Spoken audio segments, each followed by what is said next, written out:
Hello and welcome to Non-Stop Wrestling Chat. My name is Barry and this is your Monday Night Raw review. What can I say, guys? It was back to being an extremely average show. Like, really, really average. Somebody needs to stop Raw Underground, and there's only a few people that are saving the show at the moment. Anyway, guys, before we go any further, don't forget to hit like, hit subscribe, and hit the notification bell. Your support honestly means the world to me, and it's helping the channel go from strength to strength. And it also makes it fun to know that people are sitting listening to me ramble on about wrestling. Right, guys, let's move on to this review. So we open the show with Orton, Keith Lee. Keith Lee comes out, cuts a kind of good promo, Ziggler attacks him. It was a whole wee thing, but it was nothing worth watching, to be honest with you. Keith Lee versus Dolph Ziggler was the first kind of match. Keith Lee picked up the win here. I gave this 3.5 stars. Now this went on for about 10 minutes. Ziggler sold like hell, like literally flying through the air. Everything that Lee was hitting him with was impactful. It felt like it was doing damage, and it showed his power, passion, his aggression, all in one match. And I would even arguably say that this done more for Lee than what the win over Orton did. 3.5. Then there was a whole load of ass segments, guys, about Lana, Mickey, Natty, a few other ones that were just terrible. There was a match between Mickey James and Lana. Mickey James picked up the win. It was 2 minutes, so just referencing my gran that would always say that if she didn't like something, she would say this phrase, utter pish. That's what this was, utter fucking pish. Again, then we have a bunch of segments before a match. Randy Orton versus Kevin Owens. Randy Orton picked up the win. Super quick, super squash. That's what needed to be done. I hate how they're doing this to Kevin Owens. Like, literally, just give the guy something good to do. Like, Anyway, guys, so we get a cool little segment with Dom and Ray, his family, kind of like passing the torch, which I thought was pretty cool. Then we get the Bobby, MVP, Shelton, Apollo, Kendrick, fucking every cunt under the sun that's out, which is just getting really stale at the moment. Then we have a Bobby Lashley, Shelton Benjamin, MVP versus Alexander, Kendrick Alexander, and the Viking Raiders. Viking Raiders, Kendrick Alexander pick up the win. 2 stars. This was like 6 minutes, 5.5. Kind of a run-of-the-mill match, nothing special. Yeah. Backstage, we get Titus O'Neil, he's shadowboxing as he prepares for Raw Underground. The guy who fell under the ring at the Greatest Royal Rumble. I literally don't get this. Then we get Riot Squad versus the Iconics. Riot Squad pick up the win here. This was missable, guys. It was 1 star. It was like 3 minutes. Really was missable. Like, there was nothing of interest that happened in this match. Then we got Dominic Mysterio versus Seth Rollins. I gave this a 2.5, but I think it could have been a 3. Seth done amazing putting, so Seth picked up the win here, but he done amazing putting the kid over.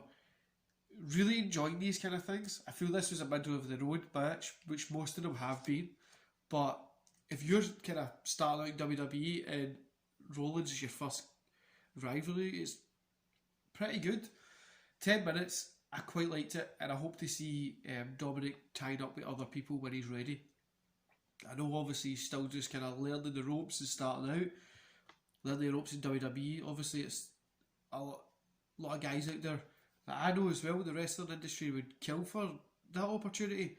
But I really, really think that this will be a good... I think Dominic's going to be a great wrestler in the future. Maybe would shove a mask on him. Maybe, I don't know. But I'd maybe give him that mask, but we'll see what happens. Anyway, guys, then we officially head to the Raw Underground. Titus O'Neil beats up a couple of people. That's apparently a different Titus than we're normally used to seeing.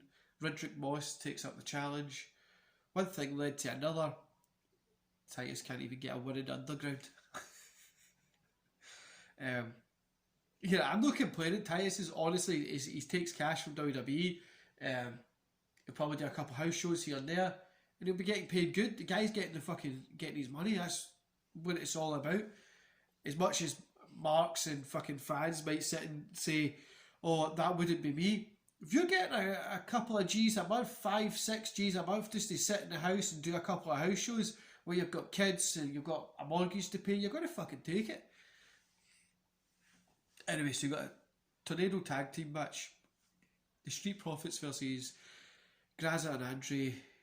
No contest. This was... I'm not going to rate this, guys. It was just a terrible match. The fucking... What they call... I literally forgot the name of these people. What they call it again? Right, guys, I literally had to pause the video there so I can go find this name because I totally forgot it. Mind blank. The Retribution. They were there. So remember, it says jump into the ring attack. Zelina hilariously looks on... You know what, guys, I can't even read this. This is... I can read this, right, but it's fucking dire having to watch this. Anyway, the Retribution done a thing and they were fucking attacking people, cool, right, whatever. Then we cut to Shane, seemingly unaware what's going on with his family's business. Kind of outside the underground. I don't know how that's possible. Peyton and Billy are there.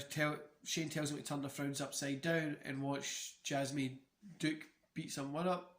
Peyton sends Billy into the ring where Jasmine and her friend surround Billy. Jasmine kicks Billy in the face. And it goes on and I just can't be fucking arsed with this shit anymore. Why the fuck would somebody send their friend into the ring and not come and try and help them?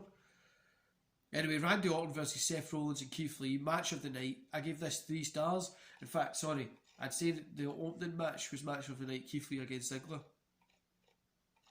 But this was really good as well.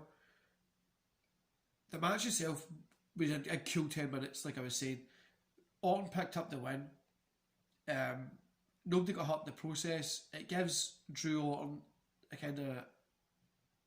It isn't just a rematch for the sake of it. It gives a reason for it. But yeah, it was just about 10 minutes. Overall, guys, 2.5 stars. On the plus side, the wrestling was pretty quality. By wrestling, I mean the matches it had. Randy Orton, Seth Rollins and Keith Lee in it. Literally, they were the best matches. On your night, if you need to have every single... So Seth Rollins faced Dominic, Keith Lee was against Ziggler, Orton was against Kevin Owens. Those were good matches. So you're telling me, apart from the Orton one, which was just a couple of chops and an RKO, but it was there for a reason, it made sense. But you're telling me those guys, back in the day on a show, when you seen somebody, you'd see Austin who was hot as fuck at that time and he was on it like 4 or 5 times a night. Or they would build it up for the one time he came out to talk, then he would have a match, or he would just be there to talk, whatever it would be. I get that, but you're telling me that Orton, Rollins and Lee are literally the most over on the fucking show? I get it, I can understand it. I get, without those guys, Drew, Keith Lee now, Rollins and Orton, even if you add in Ziggler there, I don't think that this show would be anywhere near where it would be. Because if you took them out of tonight, what do you have? Nothing. Literally nothing. Terrible wrestling. And a shitty Raw Underground. Honestly, guys, this Underground needs to be stopped because it's fucking terrible. Or put it on a network and do something different with it. Right, that's my rant for the day. Like I says, guys, I was enjoying what Dominic was doing. Orton, Rollins, Drew would probably be the only people holding this show together. And then you add in Lee and Ziggler. Ziggler was only there for tonight, so you add in Lee, who was there, but who knows what they're going to do. There's 3 main guys, Seth Rollins, Drew McIntyre, and Randy Orton, that are holding this show together. Literally, with everything that I've got. And it really needs to change, because this was fucking... 2.5 stars isn't terrible, right? It's middle of the road. But this was dire to watch. Those segments and stuff with like the Iconics or that fucking Lara and Natty doing their thing just isn't working at all. Honestly, they need to fix something out here. don't even get me started on the Nia Jax thing that happened, but right guys, I'm going to love you to leave you there. Hit like, hit subscribe and hit that notification bell. Follow me on Instagram and Twitter, where I'm pretty active as well. And if you want to be on the show and do a watch party, let me know, because there's obviously a couple of old pay-per-views that I want to watch this week, and I would love to get one of you guys to jump on and we can chat about it. Right guys, enjoy the rest of your day, and I'll see you here tomorrow for NXT and Impact Wrestling review. See you later.